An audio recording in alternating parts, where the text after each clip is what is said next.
Ya Allah, para sahabat dulu. Karena iman yang dijaga, karena agama yang dibela, mereka hijrah dari Makkah ke Madinah. 450 kilo lebih menempuh perjalanan gurun pasir yang gersang dan tandus. Zaman itu kendaraan paling deek onta.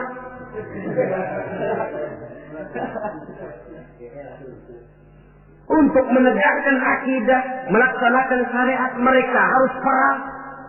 Kita ini melaksanakan agama ibarat nasi mah tinggal nyuap.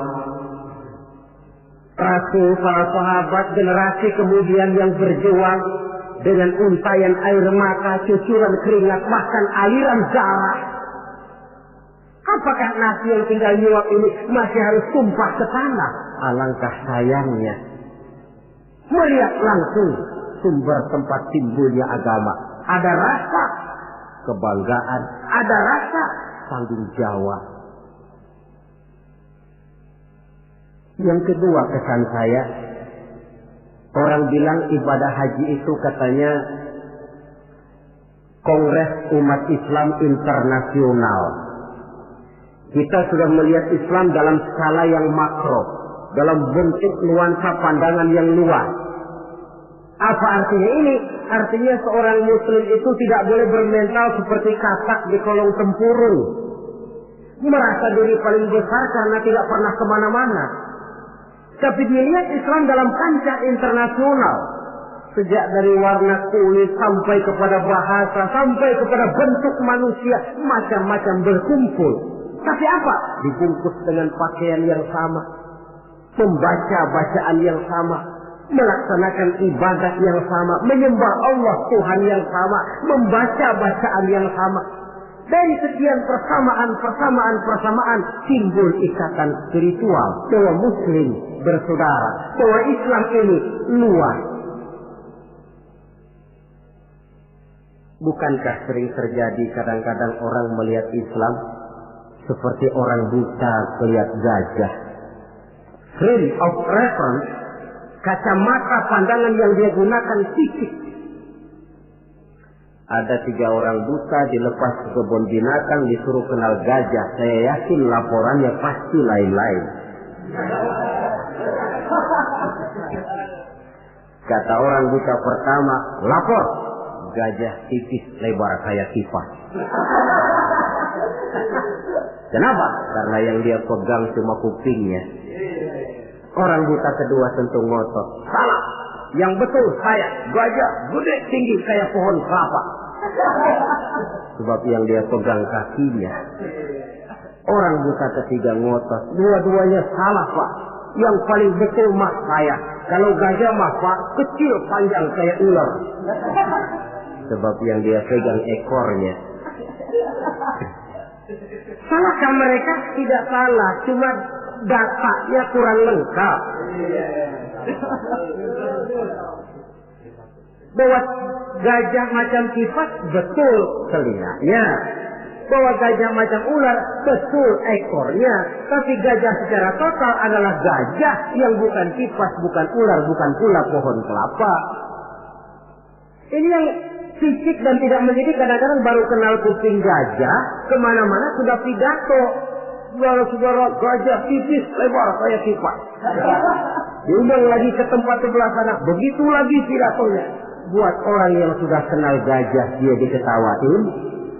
Buat orang yang belum kenal gajah, dia malah menyesatkan. Dua-duanya sama tidak mendidiknya. Nuansa pandangan yang luas. Yang ketiga, kesadaran hidup. Dari mana ini dimulai? Dari pertanyaan dikala kita merenung di padang Arafat yang terhampar luas membentang, sejauh mata memandang cuma tenda-tenda putih 2 yang nampak. Dari mana kita datang? Di mana kita sekarang? Mau kemana kita akan pulang? Dikala itu air mata berurai membasahi pipi tanpa terasa. Inilah barangkali taman miliknya padang mahsyar di akhirat nanti. Di mana kita melepaskan semua status sosial. Dikala itu jenderal tidak akan dipanggil jenderalnya. Dikala itu yang intelek dan yang awam tidak tahu lagi kita. Dikala yang kaya dan yang miskin sudah sulit dibedakan. Bukankah itu pantulan daripada kehidupan yang pasti akan kita temui? Lalu dunia ini apa? Persis kalau diibaratkan dunia ini cuma sekedar sebuah panggung sandiwara. Sang sutradara Allah Subhanahu wa ta'ala. Penonton malaikat. Panggung sandiwaranya dunia ini. Pemainnya seluruh manusia. Skenarionya Quran dan Sunnah. Sutradara berjanji kepada pemain-pemain yang bermain dengan baik sesuai dengan petunjuk dalam skenario Quran dan Sunnah akan diberikan piala Kisra berupa surga. Tapi mereka yang menyimpang dari teks skenario sampai panggung sandiwara kacau, mereka pun akan mendapat imbalan yang sesuai. Saya Ustaz, ini peran saya dalam panggung sandiwara dunia ini. Saudara pegawai, saudara pedagang, saudara seniman, peran yang sedang kita pegang. Peranan kita pasti akan selesai dengan dua kemungkinan. Pertama, memang skenario-nya mengharuskan peranan kita sampai di situ. Selesai. Itu apa itu? Ajal. Yang kedua, panggung sandiwaranya yang memang sudah harus dibongkar. Apa itu? Kiamat. Jikalau panggung sandiwara ini sudah dibongkar, jikalau dalam teks memang peranan kita sudah habis sampai di situ, kembalilah kita kepada sang sutradara. Apa lagi yang kita bawa? Kata Nabi, yutba'ul mayyitu salasah. Orang jikalau dia mati, selesai peranannya, yang mengantar ke kuburnya tiga. Ahluhu wa maluhu wa amaluhu. Hartanya, keluarganya, amalnya. Gantar dia ke kubur. Tapi yang dua pulang lagi. Siapa yang pulang lagi? Pertama ahluhu, keluarganya. Tidak seorang keluarganya yang bagaimana cintanya kepadanya yang mau ikut masuk ke dalam. Istrinya yang katanya sayang betul sama dia, yang waktu muda dulu pernah berjanji buat hidup semati di bawah pohon pete dengan senandung irama. Dikala muda dia berkata, Bang, apalah artinya hidup ini tanpa engkau di sisiku, Bang? Hampa rasanya hidup ini. Tapi ketika suami masuk ke liang lahat, dia akan berkata, sampai sini saja Mas, saya ngantar emas. Saya rela Mas berangkat duluan. Temannya yang katanya sayang betul sama dia, waktu kuburnya diuruk paling keras injekin tanahnya. Mungkin ratusan mobil pelawat mengantar ke kubur, dilepas dengan pasukan kawal kehormatan, turun ke liang lahat dengan tembakan salvo 21 kali, 5 truk karangan bunga duka cita. Bila selesailah upacara pemakaman, selesailah yang selesai, tinggallah yang tinggal. Pasukan kawal kehormatan akan kembali ke asrama. Untayan bunga duka cita yang 5 truk akan jadi onggokan sampah. Tembakan salvo yang 21 kali tidak akan sempat membuat Munkar Nakir jadi mundur. Pada kira kalau sudah ada salvo lalu Munkar Nakir pikir, gua kagak jadi tanya dah.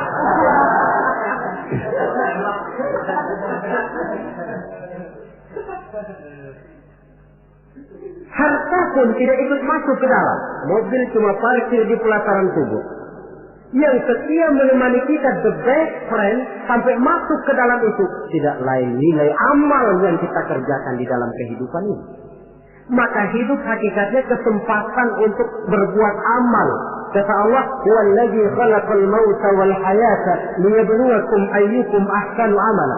Dialah Allah yang telah menciptakan hidup dan mati untuk menguji kamu, siapa di antara kamu yang paling banyak amal kebajikannya. Hidup adalah kesempatan berbuat baik. Nah, status sosial di padang Arafat saja sudah tidak berlaku. Pernah terjadi Seorang jenderal, dia sedang mencium Hajar Aswad karena terlalu lama kepalanya ditarik orang Baduy yang hitam itu. Dia marah mau dipukul si Baduy. Sabar Pak. Ini orang kurang ajar Ustaz. Saya kan jenderal. Saya belum pernah digitukan orang. Iya, jenderal kan di negara kita Pak. Di sini kan Ka'bah. Jenderal nggak laku di sini. Di sini ini kita harus jujur kepada diri sendiri. Kalau kepala kita diangkat orang, barangkali kita di sana sering ngepelakin kepala orang. Oh ya, terbuka saja. Memang kita kemarin ini mau membersihkan diri, ibarat baju. Kita datang bawa baju kotor, berharap pulang mau bawa baju bersih yang bisa disimpan dalam lemari. Tentu saja baju itu mesti dicuci. Dicuci artinya disabuni, digilas, dijemur, disetrika. Wajar menemui kesulitan-kesulitan untuk pemutihan pribadi yang telah dilumuri oleh dosa dan kesalahan. Saudara hadirin, luasnya nuansa pandangan menyebabkan kita tidak berpikir secara fisik, tapi mampu melihat persoalan dari sudutnya yang luas. Itu yang saya rasakan di dalam pelaksanaan ibadah haji. Karenanya saya pernah ke Bali, tapi tidak ada rasa kerinduan pengen ke Bali lagi. Saya pernah ke Jogja, ada orang cerita tentang Jogja, Borobudur, Parangtritis, rasanya kok biasa-biasa saja. Saya pernah ke Mekah, tapi tiap kali orang cerita Ka'bah, tiap kali orang cerita Sa'i, tiap kali orang cerita wukuf, terbayang kembali semua itu, kerinduan untuk kembali lalu menggebu-gebu. Suatu kenikmatan yang tidak bisa dilukiskan dengan kata-kata. Hanya mereka yang sudah melaksanakan yang tahu semua itu. Paling akhir, tentu sekedar kesan kita harapkan Bapak, Saudara, Ibu yang akan melaksanakan haji ini tidak hanya sekedar bisa pergi, tapi kembalilah ke tengah keluarga dengan selamat, dan yang paling penting membawa haji yang mabrur. Apa yang haji mabrur itu? Ukuran hakikat haji mabrur itu wallahu a'lam. Allah saja yang maha tahu. Tapi kita bisa lihat zahirnya. Bagaimana zahirnya? Apa kalau haji mabrur itu kemana-mana tidak pernah lepas peci putih? Mungkin. Apa harus selalu pakai gamis? Mungkin. Tapi itu sekedar kulit. Kulit sih bisa dibikin-bikin. Kulit penting, isi penting. Saudara dapat duren di jalanan, isi doang, kulitnya nggak ada. Kira-kira mau makan nggak? Jadi kulit penting, isi penting. Lebih penting daripada kulit adalah isi. Artinya apa? Jiwa haji. Bukan cuma sekedar pakaian haji, tapi berjiwa haji yang ditempa oleh pengalaman di Mekah, Madinah, dan di tempat-tempat bersejarah lainnya. Membekas dan membayang dalam gerak hidup kita. Kalau setelah pulang haji lebih positif daripada sebelum dia berangkat, itu tanda di antara tanda-tanda haji yang mabrur. Sebelum berangkat haji, sholatnya masih agak belang-belang. Setelah pulang haji, full, tidak ada belangnya lagi. Sebelum berangkat haji, kulitnya 17 setan. Setelah pulang haji, berubah menjadi orang yang dermawan. Itu tanda mabrur. Sebab apa? Di masyarakat haji ini barometer. Orang sering bilang, kenapa lo maghrib kok nggak ke masjid? Itu aja yang Pak Haji masih di perapatan. Pak Haji katanya. Padahal kan tidak mesti begitu. Tapi masyarakat kadang menilai itu sebagai figur. Ini yang harus kita hati-hati. Makanya tidak heran dalam komposisi rukun Islam, ibadah haji diletakkan yang kelima. Kenapa? Sabda Nabi, buniyal Islamu ala khamsin. Kalau Islam ibarat rumah, maka rumah ini didirikan di atas 5 unsur. Kita bandingkan Islam dengan rumah. Orang kalau mau bangun rumah sebelum pasang tiang, kusen, jendela, kan yang paling dulu dia bikin fondasi. Dalam bangunan Islam fondasinya apa? Asyhadu an la ilaha illallah wa asyhadu anna Muhammadar Rasulullah. Kenapa saya katakan fondasi? Saya bersaksi tidak ada Tuhan melainkan Allah. Artinya apa? Artinya saya tidak akan menyembah kecuali hanya kepada Allah. Saya tidak akan minta tolong kecuali hanya kepada Allah. Saya tidak akan menggantungkan hidup kecuali hanya kepada Allah. Saya tidak akan minta rezeki kecuali hanya kepada Allah. Saya tidak akan pernah takut kecuali hanya kepada Allah. Fondasi. Kalau fondasi keropos, bangunan tidak akan tahan lama. Benar Tuhan kamu Allah. Betul. 1 juta ya, tidak Tuhan. Ya, 2 juta, 2 juta, 10 juta enggak. Sekali Allah Tuhan saya, sampai titik darah saya yang paling penghabisan, Allah Tuhan saya. Ini fondasi yang mantap. Tapi kalau masih bisa digoncang, masih fondasi rapuh, Tuhan kamu Allah, iya. Tunggal, lam yalid, lam yulad. Ya, atur aja dah. Gimana kalau kita atur? Gimana ya? Pikir-pikir dulu. Masih pikir-pikir dulu pun merupakan ciri akan rapuhnya fondasi. Nah, kalau fondasi sudah siap, baru mulai naik pasang tiang. Dalam bangunan Islam yang jadi tiang apa? As-salat, imaduddin. Salat, tiang agama. Tiang pokok 5. Zuhur, asar, maghrib, isya, subuh. Tapi supaya bangunan ini kuat, ada tiang-tiang tambahan. Tahajud, hajat, istikharah, duha. Tiang-tiang tambahan supaya rumah kuat.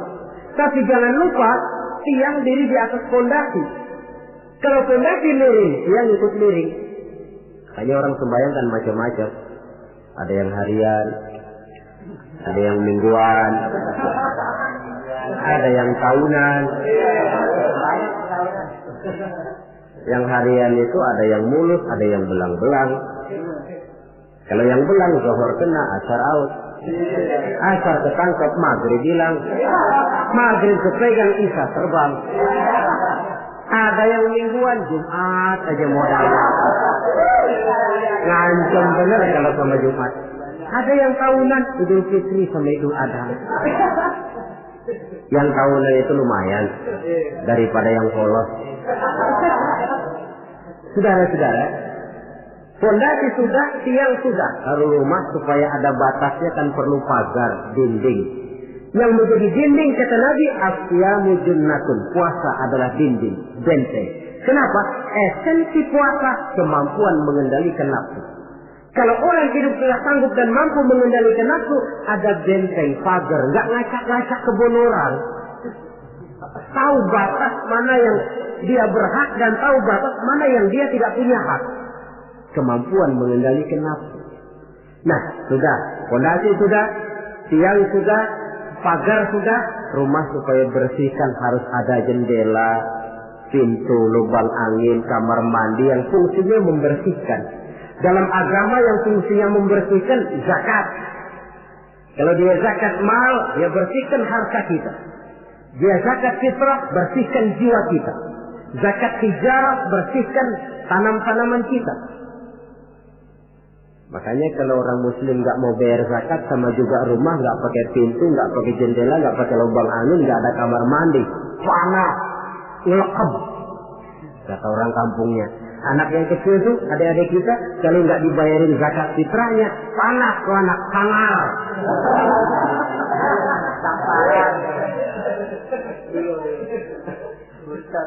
Nah, lalu kalau sudah alat-alat pembersih sudah, mulai naik kap di atas, tinggi, kapnya putih, haji. Kalau kita kan masih kap hitam. Kalau sudah naik kap, biasanya rumah itu kan sudah agak adem. Artinya apa? Orang kalau sudah selesai menunaikan ibadah haji, temperamennya, jiwanya, pembawaannya lebih mapan, lebih matang, lebih dewasa, pertimbangannya lebih banyak. Kenapa? Skalanya sudah skala pasang kap. Dia sudah harus menjadi panutan di dalam kehidupannya, menaungi. Maka ibadah haji itu menaungi kepribadian orang. Di satu pihak kita ngukur-ngukur juga. Kalau kemarin saya masuk gedung bioskop terang-terangan, barangkali tidak begitu malu. Sekarang kan sudah haji, cukup sewa video aja dah, setel di rumah umpamanya. Dari segi memelihara kepribadian, dia sudah merupakan satu benteng. Apalagi untuk hal-hal yang merupakan aib, hal-hal yang akan menghancurkan martabat dan ketinggian orang itu sendiri. Ibadah haji lebih menaungi kepribadian seseorang. Oleh karena itu, sangat dianjurkan mereka yang sudah memiliki kemampuan untuk sampai ke sana, janganlah ditunda sampai tahun berikutnya. Orang berkata, Ustaz, saya belum bisa baca apa-apa, bagaimana? Berangkat. Soal di sana nanti membaca atau ada mutawif, ada mutawif. Tawaf kita bisa membaca bukunya, paling kurang ada pembimbingnya. Daripada nunggu hafal semua, saya kira Ustaz juga jarang yang hafal bacaan-bacaan itu. Iya, kalau masih hidup. Tapi kalau sudah keburu mati, itu belum sempat hafal. Contoh saja, tiap putaran tawaf memang bacaannya lain. Putaran pertama baca ini, putaran kedua baca ini. Kalau harus hafal semua kan sulit. Tapi Islam prinsipnya la yukallifullahu nafsan illa wus'aha. Allah tidak pernah memberikan beban kepada seseorang kecuali sesuai dengan batas kemampuannya. Kalau baca sama sekali tidak bisa, baca saja doa sapu jagat. Tiap putaran, Rabbana atina fid dunya hasanah wa fil akhirati hasanah wa qina azabannar. Putaran kedua, Rabbana atina fid dunya hasanah. Boleh dan sah. Watak hukum Islam ini kan elastis. Tidak kalau sudah begitu ya mesti begitu. Kaku tidak. Yang sering kaku kita umat Islam ini. Allah memerintahkan sesuatu. Kalau kemampuan melaksanakan perintah berkurang, stres perintah menurun. Sholat wajib berdiri kalau mampu. Tidak mampu berdiri, duduk sholat sembahyangnya. Kalau sembahyang duduk tidak bisa, berbaring. Kalau berbaring pun tidak sanggup, sembahyang dengan isyarat. Kalau sembahyang dengan isyarat masih tidak bisa, sembahyang dalam hati. Kalau sembahyang dalam hati tidak pula sanggup, disembayangin. Kalau dengan hati sudah tidak bisa kan sudah innalillahi namanya. Kalau kemampuan melaksanakan perintah berkurang, stres perintah juga menurun. Watak elastisitas, ya hukum Islam. Tidak kaku, tidak kalau sudah begitu ya harus begitu, tidak. Suatu hari seorang datang melapor, halaktu ya Rasulullah, ya Rasul, celaka saya. Ma'ahlakaka, apa yang bikin kamu celaka? Waqa'tu ala imra'ati fi Ramadan. Saya lagi puasa Ramadan, saya enggak tahan ya Rasul. Lalu saya nyelonong sama istri saya siang-siang. Nyelonong bagaimana? Ya nyelonong. Rupanya pengantin baru, tapi jujur, salah ngaku. Ya sudah, kalau memang begitu bayar dendanya. Apa ya Rasul? Bebaskan budak. Waduh, saya tidak punya budak ya Rasul. Betul. Kau puasa 2 bulan berturut-turut, tidak boleh diselang-seling. Enggak kuat ya Rasul. Enggak kuat. Betul. Yang sebulan aja nyelonong, apalagi yang 2 bulan. 2 kali nyelonong. Saya enggak kuat ya Rasul.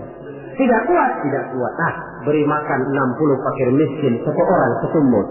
Ya Rasul. Apalagi jangan memberi makan 60 fakir miskin. Istri saya di rumah sehari masak, 3 hari libur.